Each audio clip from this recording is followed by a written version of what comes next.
Welcome back to another week of Instigating with Clarkie and Drury, brought to you by our friends at Coolbet Canada, the Listowel Squash Courts, and Listowel Vision Care, and See the Game. I'm Drury, that's Clarkie, and we are very pleased to be joined by another great special guest on the show to talk all things baseball, and of course, the always fun and always controversial world of baseball umpiring. Longtime umpire, baseball official, and longtime journalist as well. Jim Cressman joins us on the show. Jim, how are you, my friend? Hey guys, I'm doing great. I hope you guys are doing well too. How did you enjoy winter? Winter was the best. It was the just other day. fantastic. Yeah, it was great. I got out my Christmas decorations. I figured, what the heck? I know, yeah. I thought I had woken up from a long nap or something, and it was like December 15th or something. Yeah, that was very nice. It's beautiful today, though, and it was unfortunately what that's going to do in our area is going to set probably the baseball season back a week or so because of all the ground now is so saturated after all that snow melted. But anyway. Yeah, it'll be really wet, and hopefully the fields aren't too damaged from that, because I know a lot of fields around here were getting set up, but some of the fields that definitely aren't damaged are in Major League Baseball, and it's been an interesting start to the season, and we've already seen it. You know, Joe West retired last year. He's actually starting a podcast, Clarkie. I'm sure you're going to be one of his first subscribers, but the numbers are out, and you know, the umpires again are in the heat of it. We saw it with the Jays game the other day. We saw it recently in the Tigers-Yankees series as well. What's your opinion on umpiring right now, Jim? I know you're a staunch defender of umpiring, as you would be. You were an umpire for a very long time. What's your impression of just people's reactions and continued reactions to controversial umpiring scorecards? You know what? I'm going to relate it to the Kershaw situation where he was pulled after 7 innings with the perfect game because he only had, I think, 11 innings in spring training. Mm-hmm. It's been the same for the umpires because of the abbreviated spring training. They only got to see so many pitches because they wouldn't have been worked because they worked the 4 umpire crew in spring training, so they wouldn't have been doing that many plate jobs. And I'm not defending it or using it as an excuse, but I think that may have caught up with some of the umpires on their plate work, that they hadn't seen that many pitches in spring training. But then, of course, mistakes happen. Sometimes they just kind of get a little over glorified or whatever, especially if the Jays are playing, because you know the Blue Jay fans all think that the umpires are trying to screw the Blue Jays because they're Canadian, but that's the farthest thing from the truth. But I think it's just the fact that we have seen early in the season some mistakes, and that Jeff Nelson the other night is the one that definitely comes to mind on his plate work. And I have to admit, I'm really surprised because Jeff Nelson is one of the top umpires. This is his 24th year. He's worked 4 World Series. He's been a crew chief for about 8 or 9 years now, and his plate work is usually pretty stellar. And hey, it's an off night. It's like everybody can have an off night. A player can have an off night. A journalist can have an off night. An actor can have an off night. That sort of thing. But that was a tough one. Okay, I got to get right at it here. You know what? Just tell me why I can't have a guy standing behind the plate relaying balls and strikes after being told by a computer that there's knowledge if it's a ball or a strike. Why can't I have that? They're going to do it next year. Rob Manfred has said that the robo-umps will come in next year, and now now you're not going to be able to sit there and scream at the plate umpire. That's fine. That's fine. Yeah. You know what? They've already taken out the great arguments between umpires and managers. Like, you know, the real good. What was the? I'm drawing a blank. The old. Well, yeah, Earl Weaver, Billy. Earl Weaver, yes, Earl Weaver. Oh yeah, nose to nose. Bobby Cox. You know, they were all great. Gibby. A lot of fun, and you know, Gibby too. Yeah. Well, quick Gibby story. Okay, I know I always tend to digress. No, we had him at our sports celebrity dinner the year after he left the Blue Jays or fired or whatever the deal was there. And Ken Reed from Sportsnet was our MC, and so he interviewed Gibby. And so as the introduction film for Gibby, they showed all his ejections from that season. Ken had brought that along. And so Ken, the first question was, Gibby, what was up with all those ejections? And he said, if you had to sit in that dugout night after night after night and watch that crap, you would have been getting ejected too. I thought, hey, Gibby's human. I kind of like the guy. Okay, so we're gonna go the robot ump. Okay, yeah. How do you feel then, as an umpire, about that change? You know, the major league umpires are all for it because it just takes one thing off of them that the managers can be screaming at them from the dugout. Yeah. Now the only thing is the plate umpire is still going to be needed because he's still going to have to absolutely duties like play at the plate, fair foul, check swing, stuff like that. But also, this is the problem with the robo thing. If a ball bounces in the dirt, passes through the strike zone, it's going to say in his ear it's a strike. Right, but we have to be able to. We have to be able to make a judgment call. You're right. The umpire can overrule on that. Yes, good. Which they were doing in the Atlantic League that they were using it there. So the umpires would have to announce that it was indeed a ball, even though the strike call would have been coming through. But no, the Umpires Association has been on board right from the start on this. It's not going to eliminate any jobs for umpires or anything like that. And it's just going to make it a little bit easier for them. Yeah, it's tough. It is tough, and I admit it's tough. I mean, I've seen a lot of bad umpiring over my time. Yeah. It's got to be tough. No, but what I'm saying You've never seen me umpire. That's true. But that would be one more bad umpire. Sorry. A ball and a strike are such an important part of a game that, like, how many, like 220 pitches or 250 pitches a game? Yeah. We want it right as fans. We want it right, and if we have the technology, right, exactly. There's nobody that wants it more right than that plate umpire that night. He wants to get it right. Yeah. But I just got, you know what? We can go through some stats because I went on and I pulled off the stuff from that game. Yeah. That night, his overall accuracy was 86%, which is not good. It's bad. Normally, Jeff's accuracy is 94%, which is pretty good. He got 136 of 160 called pitches correct, so that wasn't good. His consistency was 88%. His average, again, same thing. He's usually 94% on consistency. There were 16 balls that he called that were in the strike zone, and there were only 14 strikes that were outside this, or 14 pitches that he called strikes that were outside the strike zone. His called ball accuracy was 96%, which was pretty good. The called strike accuracy, that was the problem area. That was only 68%. 4 of 104 called balls were true. I'm trying to figure what this means. Well, he missed 22 pitches is what he missed. He missed 4 balls and 18 strikes that weren't strikes. So he missed 22 pitches. Now, but this is how far they go on these stats. And the umpires get this. As soon as they get in the umpires room, the plate umpire's got his printout right there to show them. And I'm sure he didn't have to look at the printout when he got in there to know that he had not had a good game. But it only meant the difference of 1.4 runs in favor of Oakland. So the A's still would have won the game 6-5. That was the score. Yeah, it was 7-5. So they would have won it 6-5. So but you know as well as I do, runs at a certain time of game can affect the game in other ways than 1.4 runs. The one that really impacted was Gurriel in the bottom of the 8th inning. There was nobody out. Bases were empty. It was a 3-2 pitch, and he called a ball, a definite ball. He called that a strike 3. That could have made a difference in the bottom of the 8th inning. Yeah, that was the one. Montoyo got ran before then, I think, didn't he? Did Montoyo get run in that game? Yeah, he got ran in that game. I think I don't know whether it was on the Gurriel pitch or not. Could have been. Yeah. I'm surprised it wasn't Walker that got run because usually it's Pete that's chirping from the dugout all the time.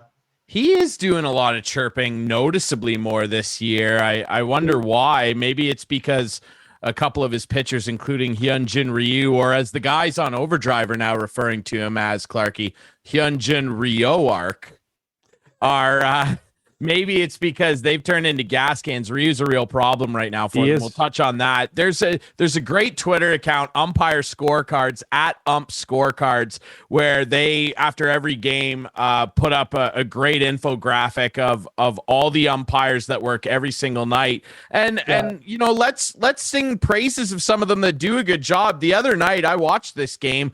Colorado 4-1 over Philly. Pat Hoberg umpired that game, and he had an overall accuracy rate, as producer Adam throws it up for us there, of 99%. His consistency was 96. He only missed one call, and it was in the bottom of the first on a strike that he called a ball against JT Realmuto. You can see it down there, the one little green dot in that red strike zone area. Like, he only missed one ball the entire night. Like, it's not always as bad as Clarkey makes it seem. No, apparently every umpire is the worst sports official of all time. It's not actually that bad, is it, Clarkey? Well, it's not that bad. You guys going to duke it out in there or what? Yeah, no, instigating. I was going to say, 2 years ago, World Series, Joe West on the plate missed one pitch. That's right. It was borderline, but the computer said that he missed it, or he would have been perfect that night. It's unfortunate the rest of the Joe's career, he wasn't that. Yeah, cost the guy a perfect game, didn't he? No hitter. That was Jim Joyce years ago. Right, it was Jim Joyce. Yeah, that was Jimmy Joyce. Yep. That was Jimmy Joyce, and he was at first. He admitted that it night. Well, yeah, he did right after the game. He was in tears. Oh, I know he was. It was such a routine play. Yeah. He already had it in his head that he was going to be. What did he call him? He called him safe, and he should have been out. Yeah. He said he had it in his head all the way that he was going to be safe, and because it was such a great throw, But you know what, though? Who was the pitcher for the Tigers? I always forget that. Let me look that up. It's a Spanish name. Yeah. He ended up getting a Corvette out of the deal. He wouldn't. Wasn't Galarraga, was it? He wouldn't have got the car. GM gave him a Corvette, and that nice. So in the end, he got better than what he would have got if he had a perfect game. So. Yeah, it was. It was Armando Galarraga. Galarraga, yeah. Yeah, it was Armando Galarraga, and to be fair, I mean we've referenced that a few times on the show in the past. The Jim Joyce incident. He was really good about it. Like I commend Galarraga for being. He did an interview recently on the Tigers broadcast, like looking back on that, and he even still to this day was like, I don't blame Jim. It was a mistake and no big deal. Like I would have been devastated. No big deal. Like I would have buckled at the knees and collapsed on the field. I don't know if I would have been able to handle it as well as Armando did. So I mean, credit for Jim. He came out and tearily admitted that he screwed the kid over. And then the next night, Galarraga brought the Tigers lineup card out, and they hugged at home plate. He and Joyce, and everybody applauded him, which was nice to see. It the fans were really good about it too. But I mean, you mentioned Joe West, the Cowboy himself, and I mentioned off the top of the show he's going to start a podcast. What's your opinion of Joe? Because he might be like the most controversial, over the top, seemingly in his own ego umpire that there ever was. You never saw Ron Luciano. Well, but I don't think Ron didn't have an ego. That was just Ron. He was just an entertainer. Same with Emmett Ashford, the same way. That was just how he was.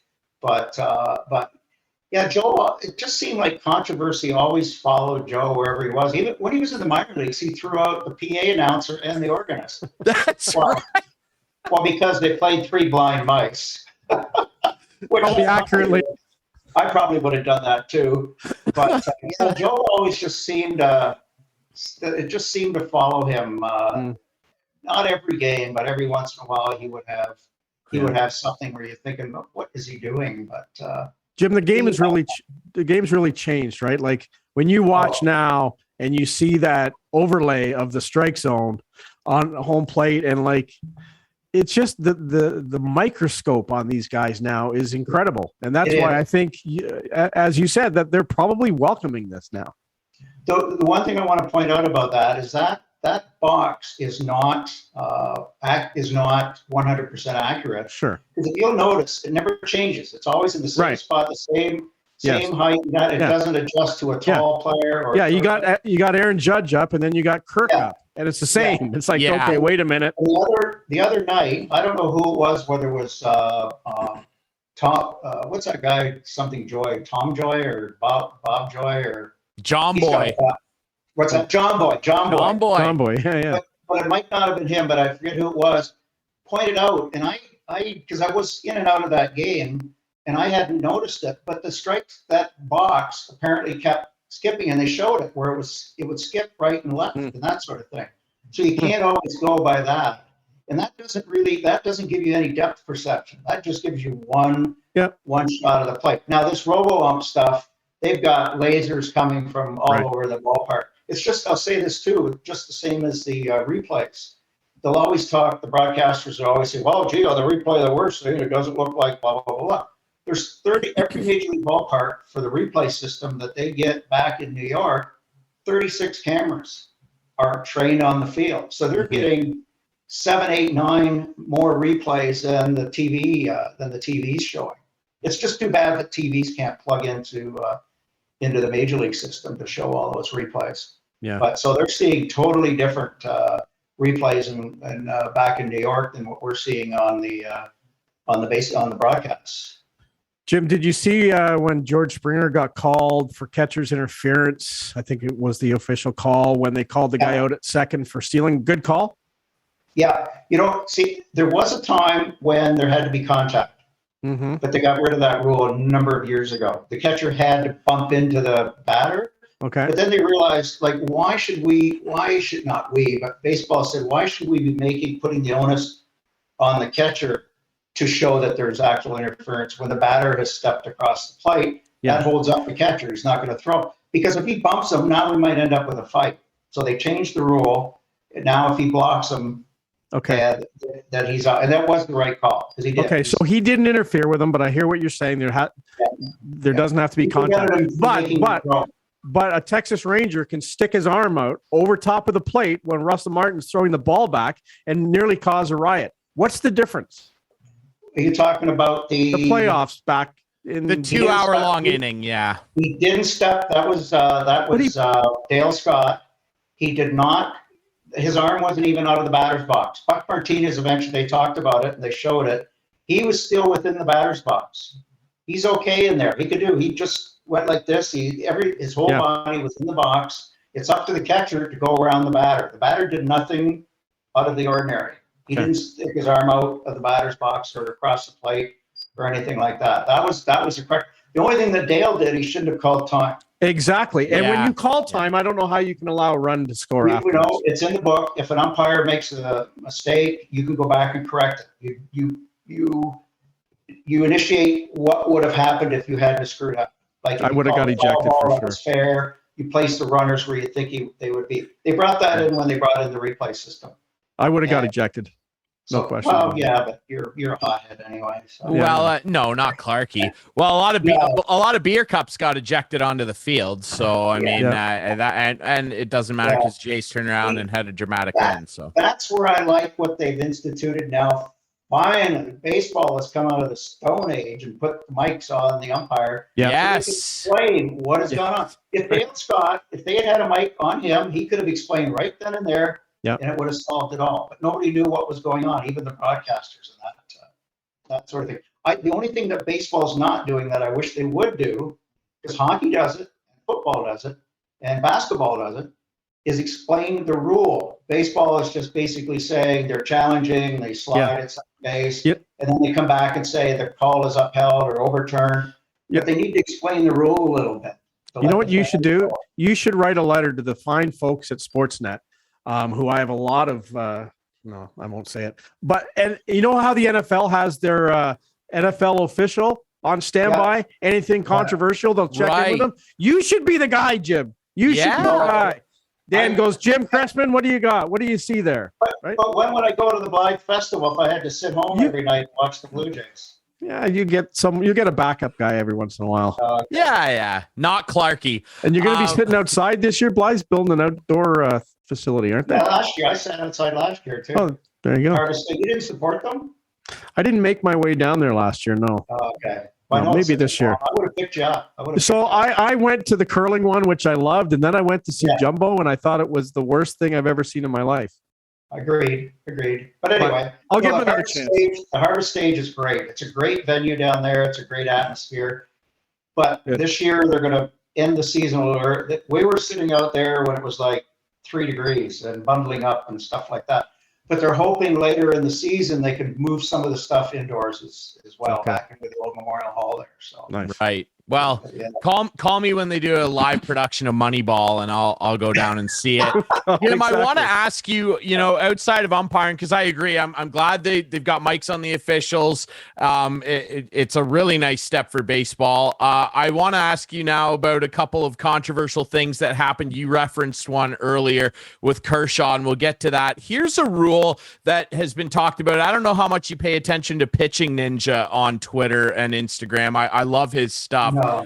What is your opinion on the rule where if a batter swings at a pitch and it's strike 3, but it bounces away from the catcher into the dirt behind him, the runner can still advance to first and try and take a base? He is of the opinion, and I kind of share it, that the runner shouldn't be able to do that when you swing and strike out. What's your opinion on that rule? Well, I wasn't around when they wrote the rule book. But I was going to say, if there's a runner on first base, the batter can't run. With less than 2 out. With less than 2 out. That's right. But just in general, when it's allowed to happen. So Kershaw doesn't like that? Well, no, the Pitching Ninja guy on Pitching Ninja. I'm sorry. Yeah. I just wondered what you thought. But that's been a rule forever. I don't disagree. Don't disagree with it that he can take. You know what I want to see baseball do to make it more fun? Bring in that rule that they have in that league. What the heck's the league called? Where the batter can steal first base if he wants to try it. Have you seen that stuff? That's interesting. Oh, they got some crazy stuff. The players dance on the field and everything else. Yeah, I forget what the name of the league is, but they brought that rule in where a guy can steal first. The batter could steal first base. I can't remember what that league's called either, but like the Savannah Bananas play in it, that team in Georgia. Yeah. They have a lot of cool stuff going on down there. It's kind of interesting. What gets me is Rob Manfred is always talking about speeding up the game, but nothing he brings in is speeding up the game. No. Yeah. But anyway. It's painful. It's painful. It's still painful. We still got the Manfred man on second base now for extra innings. Yeah. No, they did get rid of that.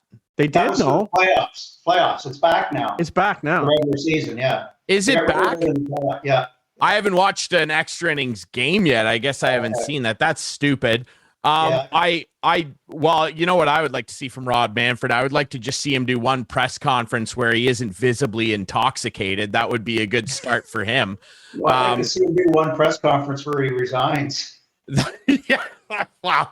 Yeah, and he could be intoxicated for that one. Yeah. I really don't care. He's only there for the owners. I know, for sure. He is the commissioner. Yeah. Yep. Which is too bad. It has nothing to do with the integrity of the game anymore. You go back to the Bowie Coons and previous commissioners and stuff like that. And it was all about the game itself. Now it's just about, you said Moneyball. Now it's about the money. It's about the owners. Oh. So they put their puppet in there. So, but anyway. Tell me about it. I want your opinion as well on the Kershaw thing. What did you think of that? Because, man, Jim, we talked about it last week with our friend Steve McAllister of the Parlay, and he said he finds it difficult to even watch baseball sometimes anymore with just how many moments. And, Clarky, I was watching the Overdrive guys today talking about it too, just these moments that we're losing as fans, because I know there's a lot on the line for these managers, the players, the front offices. I get it. But this is an entertainment product, and I understand, and Kershaw kind of fell on the sword after and said, well, I haven't had a lot of pitches in spring training. Yeah. You're Clayton Kershaw, and you're perfect through 7. You've thrown 80 pitches. Like, Clayton, come on, I've watched you throw 119 pitches in a game. And I got to admit here, too, before Jim goes, I follow and converse with Jim quite often on Facebook, so I know exactly what he's going to say here. Okay. But the guy's like, and before you even say it, Jack Morris, Dave Steve, Jimmy, all those guys used to pitch complete games in their second and third or first games of the year. Why has it changed? Yeah. Well, he only had 11. He just had some more surgery, remember? And he also only had 11 innings or 11 innings in spring training. Yeah, and he had a perfect game, Jim. A perfect game. That didn't seem to affect him. I know. I would have loved to see him pitch a perfect game, and he probably would have. But still, they were concerned about the long term with him. He's not a spring chicken anymore either. You got to remember that. But he did. I give him a lot of credit for falling on his sword afterward. Yeah. Some other pitchers would have thrown their glove as they're going off the field and done a big tantrum. But so this leads to the bigger question. Very classy. He is. This leads to the bigger question. Not only are we getting robots, but we seem to have robot managers a lot of the time, and they're just going by analytics. And we saw the other day Joe Madden intentionally walk a guy. I don't think that was by analytics. Corey Seager, intentionally walked the guy with the bases loaded to get a run in. Like sometimes I think we've seen that when the game's out of hand and they just whatever. But like that was a close game. And what's Joe Madden's deal? Like, but he won the game though. That's the worst part. He won the game. If he there you go. See? Joe, but you got to understand, Joe Madden and Tony La Russa invented the game. They played in the first game in Beachville in 1835. They were there. That's all I'll say about Joe Madden and Tony La Russa. Right. But no, it is the analytics stuff, the shift, all that sort of stuff. It's just got. I'm glad you're taking Robbie Thompson from Corona. He lives in Stratford now, but he was bench coach with Girardi with the Yankees. Robbie was with the Yankees organization for 27 years. He's now in Philly. He's the bench coach there. And he said in New York they would get to the ballpark 3-4 hours before the game, and the runner would come down from upstairs with a stack of papers and here's what you're going to have to do with this batter, this batter, this batter, this batter. And Girardi would just throw them all up in the air and go, say a few things. I can talk out of school now because Robbie's not with the Yankees anymore. Yeah. But they hate that. They're being second guessed because the general manager in that upstairs see a game totally different than what the manager in the dugout is seeing the game. But that's who's paying the salaries. So they dictate this stuff to them. But it does get carried away. Yeah. But at least baseball did something with the relief pitchers, so you're not getting every batter a new pitcher coming. Yeah. Thank God they did that at least. But all these little mound conferences and like in that game, I think Joe Madden just told his catcher to go out to the mound and talk to the pitcher, and they didn't even talk. They just stood there for like 2 minutes. I know. I was surprised the umpire, I think it was Bill Miller, hadn't gone out and said, okay, let's go. Let's go. So, yeah. I know. It's crazy. Yeah. Are you umping still? I am going to go back this year. Back in September 2020, I had an issue where I passed out umpiring the game. It was such a bad game. No, I had a little bit of an issue there. They finally figured it out that I've got acid going from my gut up to my. It's doing something with the blood going to my brain or something. But I said, well, at least you found out I got a brain. That's right. I do have a heart. Yeah. But everything seems to be pretty good, so I'm going to be back on that. It'll be year. Oh God, 59. I'm a masochist. Wow. I just like getting yelled at by the mothers and the fathers. That's all. Nice. Especially the mother. Good for you. No, good for you, Jim. What's that? No, good for you. That's incredible. I mean, it's an incredible record, and you're obviously passionate about it. The final thing I wanted to ask you about, obviously. Say, though, the one thing I do now is I don't do a lot of majors anymore. Like I'm turning 72. I've slowed down just a bit. But I still like going out and doing the midget baseball and the Bantam. Well, I guess they call it under 16, under 18, all this stuff. Yeah. But I like working with the younger umpires and mentoring them, bringing them nice. Along. So, but anyway. Well, they need that, and I mean, speaking of young umpires, I mean, we talked about this yesterday or last week with our friend Steve as well, who has a lot of experience as a hockey official, and we have seen in the last couple of weeks. And Jim, I'm sure somebody probably showed you these clips of umpires down in the States and some up here in Canada too, taking just completely unnecessary abuse. That guy down in Texas, that young female umpire, I believe in Georgia. I mean, this is just out of control. And like, we see it here locally with hockey. I'm sure it'll be the same with local ball. You can't hardly find anybody that wants to officiate these games, and you wonder why.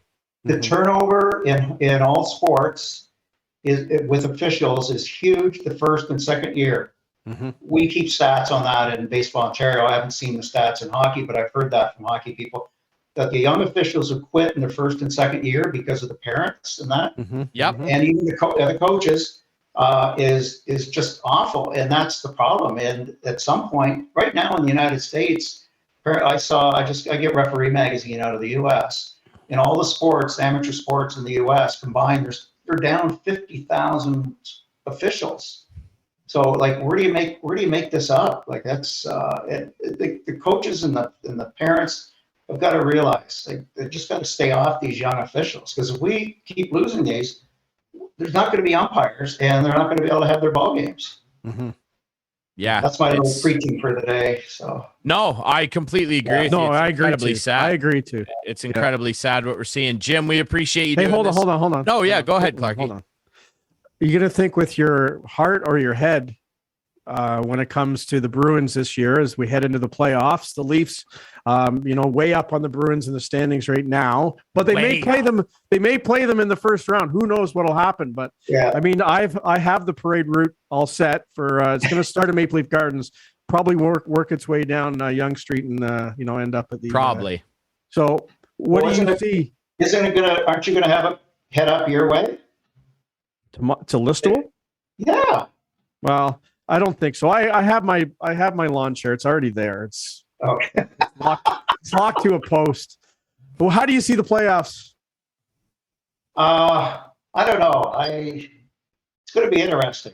There's been some, every team has had a streak, good streak, bad streak. You know what? Everybody thinks I hate the Leafs. I don't hate the Leafs. You just love poking fun. That's what you love to do. I know. I like poking the bear. Yes, you do. Yes, you do. But Brendan Shanahan played for the London Knights. Brendan Shanahan used to come over to my place because he went to Saunders High School just around the corner, and I would make him lunch. I still have a stick signed by him saying I'm the best cheese grill maker. Brendan wasn't the smartest guy. I said, no, Brendan, that should say grilled cheese, whatever. But anyway, I like Brendan, and I for his sake, because I'm worried that if the Leafs don't make it out of the first round this year, there's going to be some heads going there, and there's already been some talk about Brendan maybe gone. But I was really happy when he got that job. So that, that's good, because he's a Mimico kid and that sort of thing. But and the Leafs are fun to watch. They are a young team. They're a lot of fun to watch. Well, we had some of those kids right here in playing with the London Knights and that, and I at least get to the second round, because I don't want to see Clarkie jumping off the bridge in Listowel. Yeah, I know it's not that far. This is their year. Yeah. Okay. Year to do what? Get out of the first round? No. I told you already. Okay. The parade is set. Okay. Yeah. Believe you me. Are you chairing the parade? Are you the chair? Yeah, I've been on the committee now for a long time. A long time. Yeah, I've seen the schematic of the parade route. Trust me. Absolutely. Well, Jim, best luck to your Bruins. We'll see how that works out. Hey, I really appreciate you doing this, man. Congrats on coming back for another year of umpiring. We always appreciate your insight, man. Thanks, guys. It's always fun. I always have a good You're out of here. Yes. Always All right, we'll take. You're not worth the big ejection. Exactly. Just show them the door. All right, we'll take a quick break. When we come back, plenty more to talk about in the baseball world, including another controversial intentional walk from today's action. We'll talk about that next here on Instigating.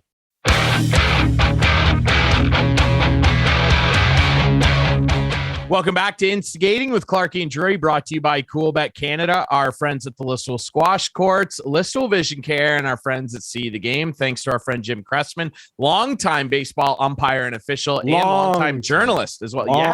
Yes, his 59th year that he's going to go back and do umpiring locally here at the local Diamonds. Absolutely incredible. And hey, anybody watching this, if you see Jim and he's umpiring one of your kids' games, just be respectful, okay? And be respectful of all the officials here, okay? Like, we have a real problem with local officiating at all sports levels. And I just can't say this enough. It's really gross. I agree with you, but Jim can handle himself. Jim but a handle 15-year-old umpire can't. So like that's the ones you gotta like smarten up about. With the guy in Texas that went viral there, like he was, I think, in his late 30s or 40s, and he's suing that coach. And that was the coach, by the way, which, like, I mean, come on, what kind of example are you setting? By the way, it was like 9-year-old kids that were playing in that game. You can go and Google. If you haven't seen the video of what I'm talking about, just Google Texas umpire assaulted. It will probably take you there. And like the worst part about it was the call he made was right. The kid was out. Or safe. No, he called the kid safe, and he slid under the tag. The kid was safe, and he got punched in the face for it. Nice. And then that young lady, I believe it was in Georgia minor ball, that posted the pic of her with the big shiner after some guy punched her in the face, a parent. Like, it's so embarrassing, guys. Like, I just can't stand it. Like, people ruin everything, it's I don't know.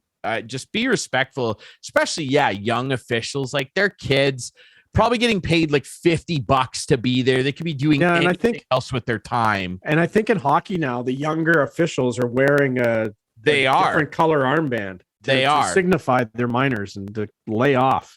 Yeah, it's really, really, but they do. I've been ejected once in my life. Once. And coaching softball? Yeah. But I mean, it was 18-year-old girls. It wasn't like 5-year-old girls. And the umpire was a veteran umpire. I understand. He made a bad call. I guarantee you it was a bad call. And I very calmly said, well, you missed the last call, so I'm not sure if you got this one right. That's what I said to him. And that was enough for him to say, see ya. And at higher levels, and certainly in pro, they're pretty sensitive some of the time, and they earn a reputation. And I really don't believe that Joe West or Angel Hernandez or any of those guys really care what we think. And it's different. I do it on Twitter. We all do it. Go on and say that was a brutal call by this ref, blah, blah. What we don't do is go find them after the game and throw a milkshake in their face and assault somebody. It's embarrassing. No, I understand, at the pro level, I've seen a lot too. Is part of the thing. And I've seen a lot at provincial championships for softball. I bet you have. Where we were playing a team from Napanee, and they were incensed by the officials. And after the game, there was a little brick building where the officials were. They were pounding on the door, and I'm like, are you serious right now? Like, if I were the umps, I would have stayed in there and just called the cops. That's what I would have done. Because they were like getting violent, and I'm like, what is going on? It's outrageous. It's just way, way too far. I do want to talk. I mentioned we obviously talked with Jim about that weird Joe Madden scenario where he intentionally walked Corey Seager and walked a run in. If you haven't seen the GIF of Mike Trout out in the outfield reacting when realization washes over his face when he realizes, did we just walk a run in? It's pretty incredible television to see Mike Trout kind of going, what just happened? It's funny. Another one today, we're recording this on Thursday. It's not really funny, but I understand what you're saying. I thought it was funny. It's like Mike, the best player in baseball. And I know. Did we actually just think, what the heck is going on here? How do they it's not funny. Feel? It's like, are you kidding me? What's the pitcher even there for? At least let me try to unintentionally walk him. Right? Let's have the computer nerd. And I really don't like saying that because I have a lot of belief in analytics and some of the messaging behind it. But John Madden didn't go by the computer on that. No, I know. Not a chance. Let's have, if you're going to intentionally walk a guy and you think, well, we just want to ground out, let's just have a kid from the stands come out and just lob soft 40-mile-an-hour curveballs at guys. Well, see, they can't do that because they just brought that pitcher in. He has to face 3 guys, doesn't he? Right. Well, another one happened today. Obviously, a different scenario. Yankees Tigers on Thursday afternoon. Miguel Cabrera sitting at 2,999 hits, and he was 0 for 3, I believe, coming into the top of the 9th, bottom of the 9th, actually. And Aaron Boone intentionally walked him. Might have actually been the bottom of the 8th. I digress. And the fans at Comerica Park, obviously, roundly booed him. Now, he went 0 for 3 earlier in the game. He had a chance to get the hit, but What was your opinion on that? Because I mean, it'll obviously be special. Sorry, I was working all day, Ryan. I didn't see the situation. Was it a close game? What was? Yeah, it was. I think it was 2-1 at the time, if memory serves. Well, then walk him. Like if it's the right move in the game, walk him. It's not usually a right move when the bases are loaded to walk a guy intentionally or unintentionally.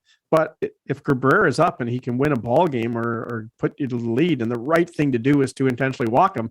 I'm sorry, but I don't care about the fans either in that sense. I want to win the game. And the Yankees said that after, and they won, and I understand that. And Jonathan Loaizaga, or maybe it was Lucas Lucky, whoever the reliever was at the time, basically said that to the media, like, yeah, 3,000 special, but we're here to win a game, and we don't care about that. And he's going to play the next game. Get your hit then. He's gonna get 3,000. It's gonna be incredible because Miggy is an all-time great, Triple Crown winner. I can see the fans being upset. They paid their money to come to the game, but they'll go to the next one, and hopefully he gets it. Hopefully he gets it at home and whatever. There you go. I was tuned in. Yeah. I want to bring a couple things up as well. I don't know how much of the Jays you've been watching, Clarky. Quite a bit. Yeah. Boy, we got to watch a game here soon. Boy, I don't know what they're going to do with Hyunjin Ryuark, as they're calling him on TSN. Holy Chicken cow. Strips is even out pitching him. Well, Chicken Strips is taking his spot in the rotation. He's gone to the IL, and this is a guy. Let's keep in mind here. 2 years ago, he finished third in AL Cy Young voting. So let you know what? Yeah, but I don't know. I think he's 20 million for the next 2 years. Yeah. And this guy's whole game, he's never been a power pitcher. I mean, he usually tops out at 93, give or take on his fastball. This guy's whole game is built on deception and location, and he cannot do either. Right now. He's struggling big time. But the Jays are winning. I think they're in first in the East. So they just got they're 8-5 now. They had a very good trip to Boston. Yes, 3 out of 4. So hey, things are good. But yeah, not every pitcher is going to be great, but what's his name pitched today? Kevin Gausman, and he was that's perfect. That's what you need. And like the Richmond Hill wonder, Markham, whatever you want to call it, where he's from, Romano, he's lights out. This guy's the best stopper in the game right now.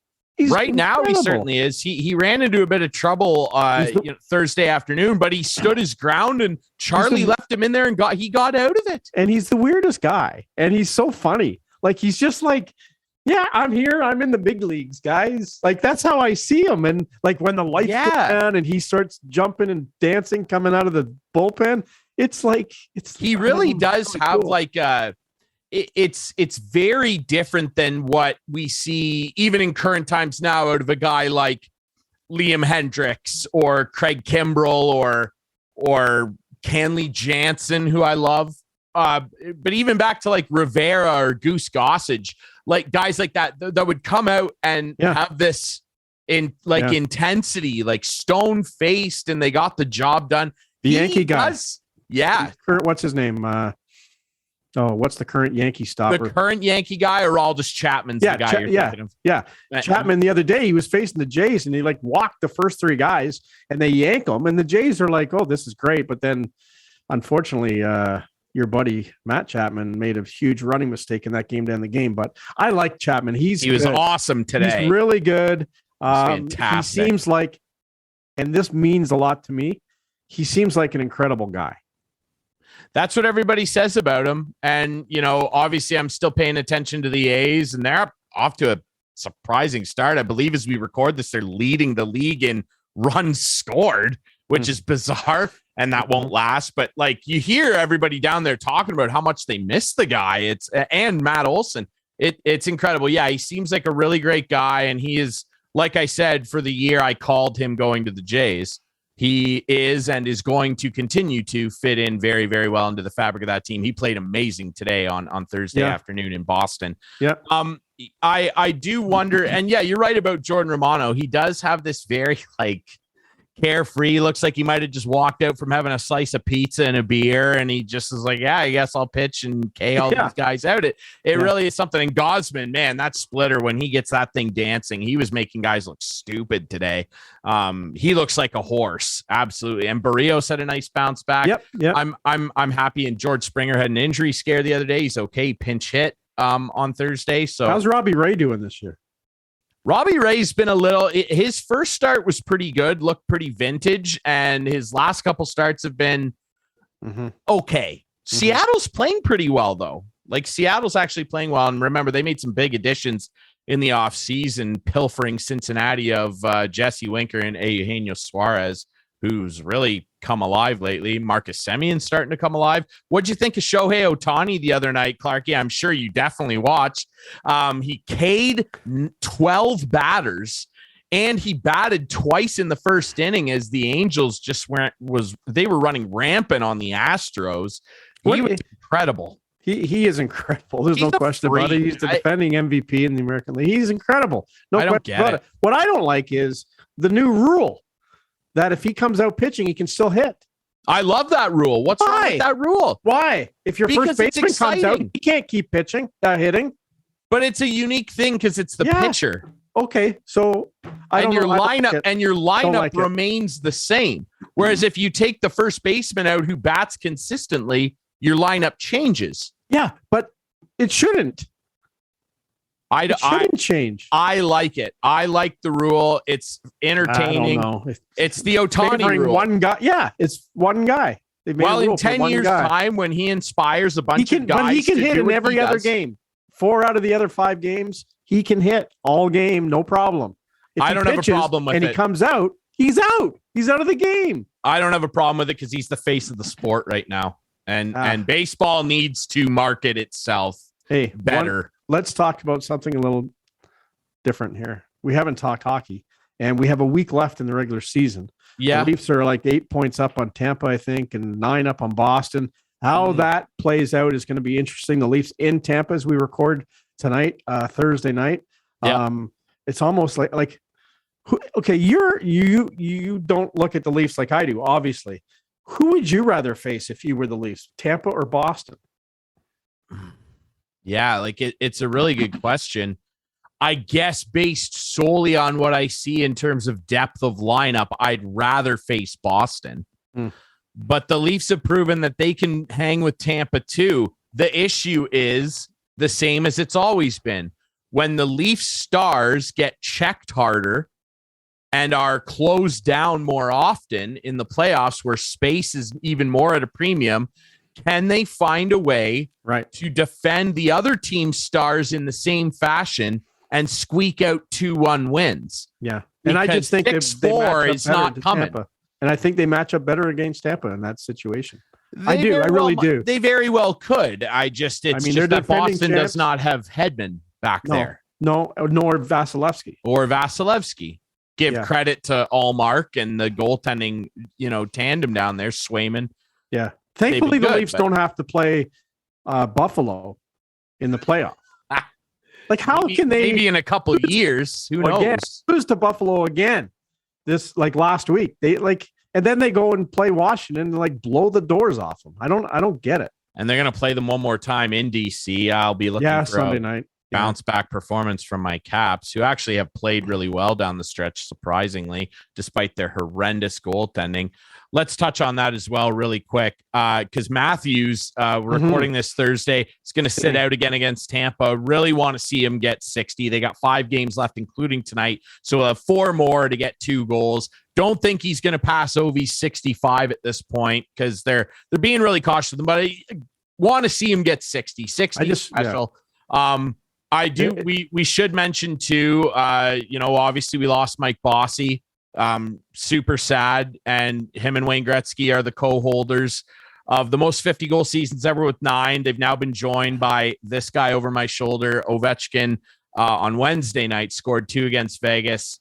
He is now officially the oldest person ever in NHL history to have a 50-goal season, and he has the most goals ever in a single season by a player aged 36 or older. He passed Teemu Solani's 48. It's just incredible that this guy keeps doing this stuff. And he did it right after we lost Bossy, and it was fitting. And I thought the Isles did a great job honoring him at the Coliseum, the new arena, I should say, the other night. And I had a bunch of memories today pop up on my Facebook.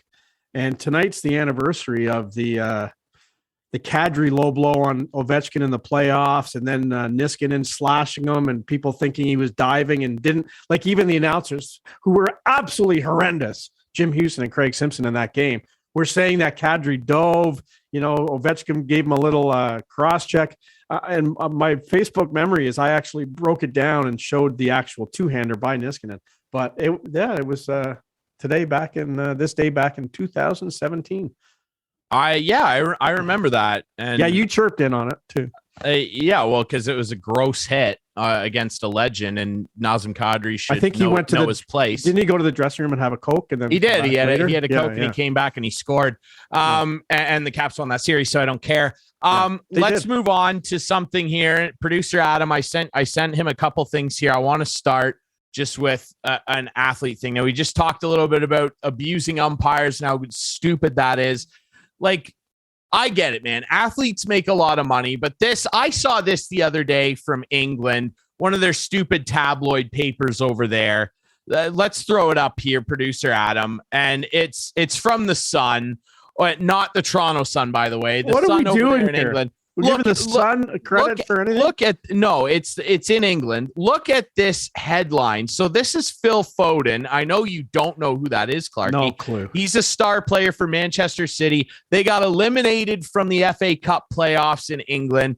And look at this headline. Some guy just snaps a photo of him and his girlfriend. Foden buys Lynx and Locozade, I'm assuming that's some sort of brand of Gatorade or something, at a co-op store with his partner Rebecca after FA Cup loss. What? He went out in public? Yeah. After a loss? This is so gross to me. Like, it's soccer. People, what do you want? They do this. They did this with the Leafs a few years ago. Remember when they went on the fishing trip and they lost that one game and Riley and them were on the boat? Yeah, because Bozak threw on his shoulder, didn't he? Yeah, something or whatever. Happened. I don't know. Whatever it was. There was like 4 of them out there. Matthews and Nylander were there too, and they were on a fishing boat, and people were mad because they went out and went on a boat after they lost a hockey game. It's ridiculous that the papers do this sometimes. Like, first of all, following the guy around, like, oh my God, a soccer player bought coffee? Right. Turn the presses on. Like, what is happening? Like, that is gross. And that's not journalism, by the way, for anybody watching. That's just tabloidy clickbait crap. And it's stuff like that gives aspiring journalists and sports journalists like myself and Clarky bad names. That ship has sailed. What's the cut line on aspiring? Is it like 50? Yeah. Younger, probably. Younger. I just have such a problem with that. I think it's so gross. Like, oh, Phil Foden lost a game and now he's buying a cappuccino. Yeah. The crime of it all with his partner too. And why do they know her name? Like, it's just like, I don't know. The whole thing felt greasy to me. It really bothered me when I saw it. It is greasy. And I know it's a soccer example, but this happens all the time here. It does. Remember when James Reimer got concussions and who was it? Fast check. Someone called his mom and interviewed his mom. Like, give me a break. I don't mean to speak out of turn, but wasn't that Damian Cox? No, it wasn't Damian. But it might not have been Fast check. Would it have shocked anybody? It might have been. Well, I can't quite remember. Now, here's a fun one. Let's end on something fun. I know you'll get a kick out of this, Clark. This is fun. All right. Adam, throw this up for Clarky. There's a new sponsorship deal in the world of golf. Now, here is John Daly II. This is John Daly, good old John Daly's son. He is a college athlete, and he is Hooters' first name, image, likeness ambassador in college sports.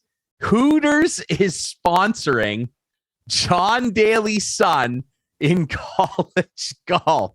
And there's a quote here from John Daly the younger. I have seen my father's great relationship with Hooters over the years, and I am proud to continue my family's association with this iconic brand. And there he is on the first tee box with a couple of the young Hooters girls. So, well, you got to be special, I guess. I thought you would. I go look for Hooters every weekend, and I have a whole bunch of owl pictures that I'll show you one day. That's what we're talking about, right? Owls. I really had to pause myself for a second when you said the first part of that sentence. It's true. I was going my owl pictures. I've seen your owl pictures. Thank you for that. No yes. problem. No problem. I thought we were having a Dumb and Dumber moment there for a second. the hairy. Can we like run a GIF of that on the TV side, Adam? Like Jeff Daniels, nice set of Hooters there. The owls, they're beautiful. That's Lauren Holly, what an iconic film. All right. I don't have the energy to rant about anything else. Honestly, I'm so bothered by just some of the crap that we've seen in sports lately. I don't know how you. A lot of good things too, though, Ryan. A lot of good things. A lot of good things. I'm excited. Let's get it going. It's time. I hope Austin's not hurt, because if he's hurt too badly, then the Leafs are in trouble. And if that's the case, then this team is definitely jinxed for the franchise forever. It would take just that now to convince you that they're jinxed. Shush. Like this, it hasn't been enough. You know, you're always, as a fan, you know that you always have hope, and hope runs eternal. And I'm a defender. We had Ian Doig on there a few weeks ago, and I don't like guys who slam their team. I don't like it. And I just think, once again, this could be the year. And I'm afraid that the odds are stacked against them. They always are. They always are. They're stacked against every team usually. And one team wins. One team wins. One team wins, boys. Like That's right. And I just, I wear it on my sleeve, as you know. And I just me too. My friends and family respect that, and just not mention stuff when they get eliminated again. What? Okay, so I'm just putting out a plea right now that soft, but they're not. We're going to be fine because we're going to win the cup this year. Soft petition from Clarkey. Let's all take it easy on him this year. Yeah, just lay off. Had a rough go. Cherry pies from the producer. He had just COVID. Lay off. Just lay off. Yeah, Matthew, his guy's not going to do better than Ovi's goal scoring season. Like, let's lay off. It's already been enough. That's right. 55 years. Let's let Clarkey, relax a little. Okay. All right. That's it for Instigating this week. You can watch us Friday nights at 8, Sunday nights at 9 on Whiteman TV. That's channel 6 for Whiteman subscribers. We debut on our YouTube channel at 9 p.m. Friday nights as well. Follow us online and on social media at Instigating Pod. We appreciate all our sponsors, Coolbet Canada, the Listowel Squash Courts, Listowel Vision Care, and See the Game. Thanks to our friend Jim Cressman, longtime umpire, for joining us on the show this week. We'll be back next week with more Instigating with me, Drury. That's Clarkey. We'll see you next week.